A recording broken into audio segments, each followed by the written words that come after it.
Abu Hurairah radhiyallahu taala anhu tinggal bersama ashabus suffah. Bahkan beliau sebagai pemimpinnya. Beliau bercerita, ya, beliau dipanggil Rasul Aba Hirah, Aba Hirah, ya Aba Hirah. Karena apa? Karena beliau pernah suatu waktu bawa kucing dimasukkan ke bajunya. Jadi baju orang Arab dulu itu panjang seperti ini, jubahnya tapi panjang, kum, namanya kum. Dimasukkan apa? Segala sesuatu masuk ke sini, ya, segala sesuatu masuk ke tempat ini. Abu Hurairah ketika itu memasukkan kucing. Kemudian Rasulullah SAW tanya, apa itu hai Abdurrahman, katanya. Ini kucing ya Rasulullah. Ya Aba Hirah, kata Rasulullah, wahai bapaknya kucing. Dari situ beliau dipanggil Abu Hurairah radhiyallahu taala anhu wa 'anil jami'. Abu Hurairah pernah cerita, saya pernah kelaparan. Udah gak kuat lagi, udah di ujung, udah gak kuat banget, kata Abu Hurairah. Akhirnya siapa orang yang saya sangat harapkan? Abu Bakar, rumahnya gak begitu jauh.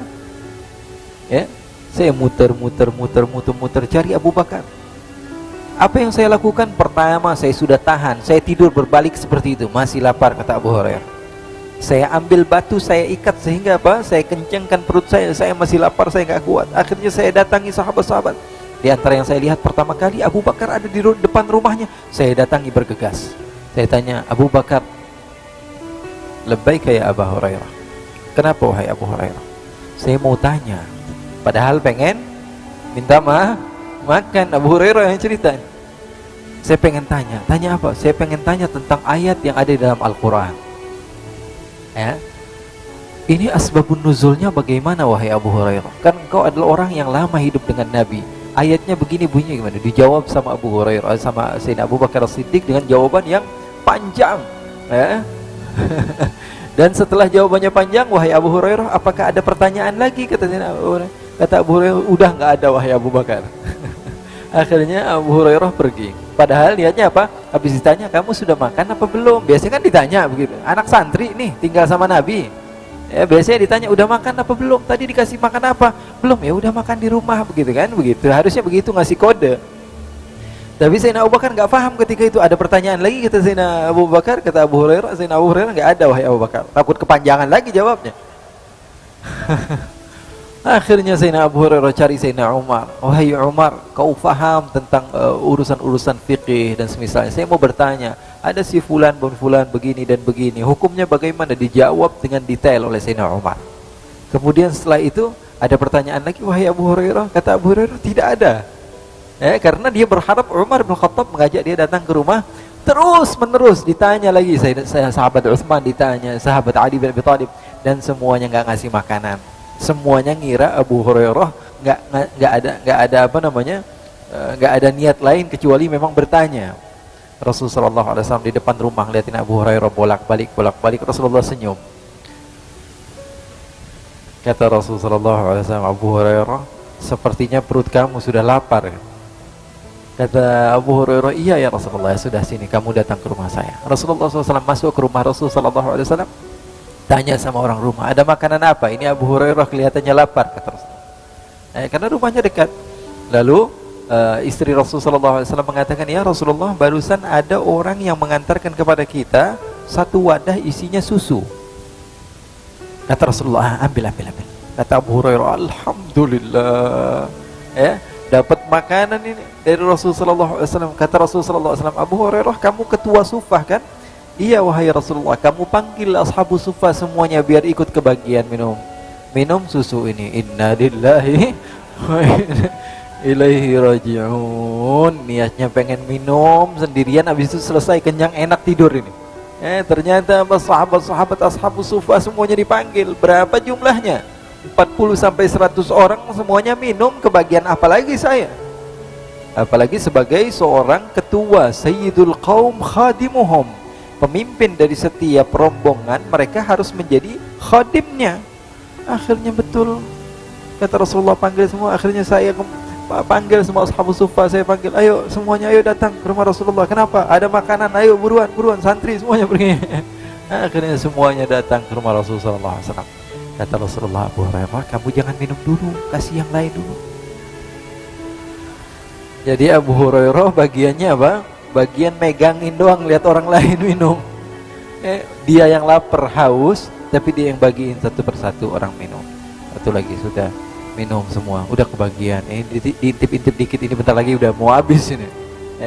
Akhirnya sudah selesai semua. Rasulullah SAW katakan, sudah selesai semua? Sudah. Kata Rasulullah, katakan pada Abu Hurairah, wahai Abu Hurairah, kemarikan minuman tersebut. Kenapa ya Rasulullah? Saya mau minum juga, kata Rasulullah. Jadi Abu Hurairah belum minum, diambil sama Rasulullah, Rasulullah yang minum. Di sini ada pesan, Rasulullah tidak malu untuk meminum bekas sahabat-sahabatnya. Sallu ala Nabi Muhammad. Makhluk yang paling agung, paling utama tidak malu minum daripada bekas orang-orang yang tidak jelas tinggalnya di mana bersama-sama Rasulullah SAW, yang tidak memiliki rumah, yang tidak memiliki keluarga. Mereka semua tinggal bersama Rasulullah SAW dan Rasulullah minum bekas mereka. Lalu kata Rasulullah, wahai Abu Hurairah, kamu duduk, kamu minum. Abu Hurairah minum. Kata Abu Hurairah, alhamdulillah nih, bikin lumayan nih. Kata Rasulullah, isyrab. Minum lagi, kata Rasulullah.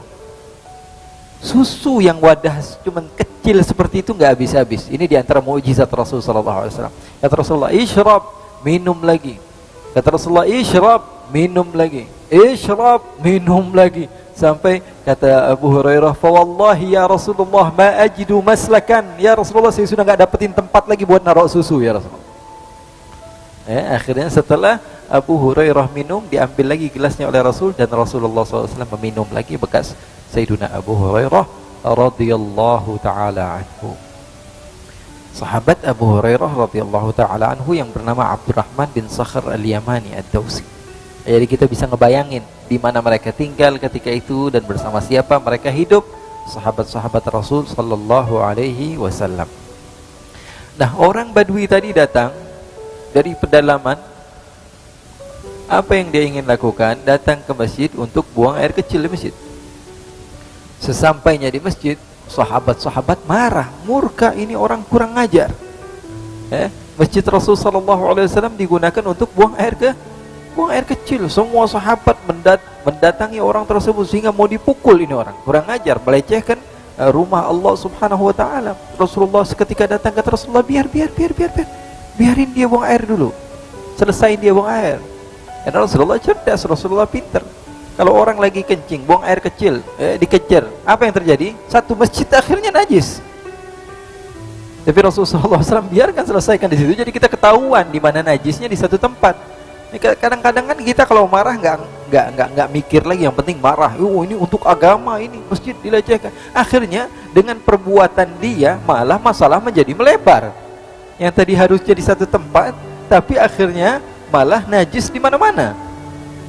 Akhirnya setelah itu kata Rasulullah SAW, kamu teruskan buang airnya. Setelah itu Rasulullah perintahkan beberapa sahabat untuk membersihkan masjid tersebut. Badui ini mendatangi Nabi. Ya rajul, ditarik Rasulullah. Kenapa, kata Rasulullah? Kamu ini Muhammad sepertinya ya. Iya, kata Rasulullah, saya Muhammad. Saya Muhammad, kata Rasulullah. Kamu mau apa, katanya? Kamu adalah Nabi, saya beriman kepada Allah dan beriman kepada kamu. Tapi saya dapati sahabat-sahabat kamu galak semuanya. Dan kamu orangnya baik. Kamu mau apa, kata Rasulullah SAW? Angkat tangan kamu sekarang. Rasulullah dipaksa untuk angkat tangan. Kenapa, kata Rasulullah? Angkat saja. Rasulullah angkat tangan. Saya mau berdoa, kata Badui. Akhirnya kata Rasulullah angkat tangan Rasulullah, dia doa kepada Allah. Allahumma arhamni warham Muhammadan wala tarham ahadan minhum. Ya Allah, sayangi saya, sayangi Muhammad yang sudah baik sama saya, tapi yang jahat-jahat sama saya tolong jangan. Maka Rasulullah SAW tertawa ketika mendengar doa si Badui tersebut. Jadi kehidupan Rasulullah SAW menarik gitu ya. Kehidupan Rasulullah SAW begitu indah, kehidupan Rasulullah SAW begitu cerah. Kehidupan Rasulullah SAW, sahabat Ibn Umar ditanya, apakah sahabat mereka yadhakun, mereka tertawa? Kata Ibn Umar, na'am yadhakun. Mereka tertawa, tapi hati mereka dengan keimanan seperti gunung yang kokoh tidak akan tergoyangkan. Mereka tertawa di siang hari, tapi di malam hari mereka seperti orang-orang yang layu dan menangis di hadapan Allah Subhanahu wa ta'ala.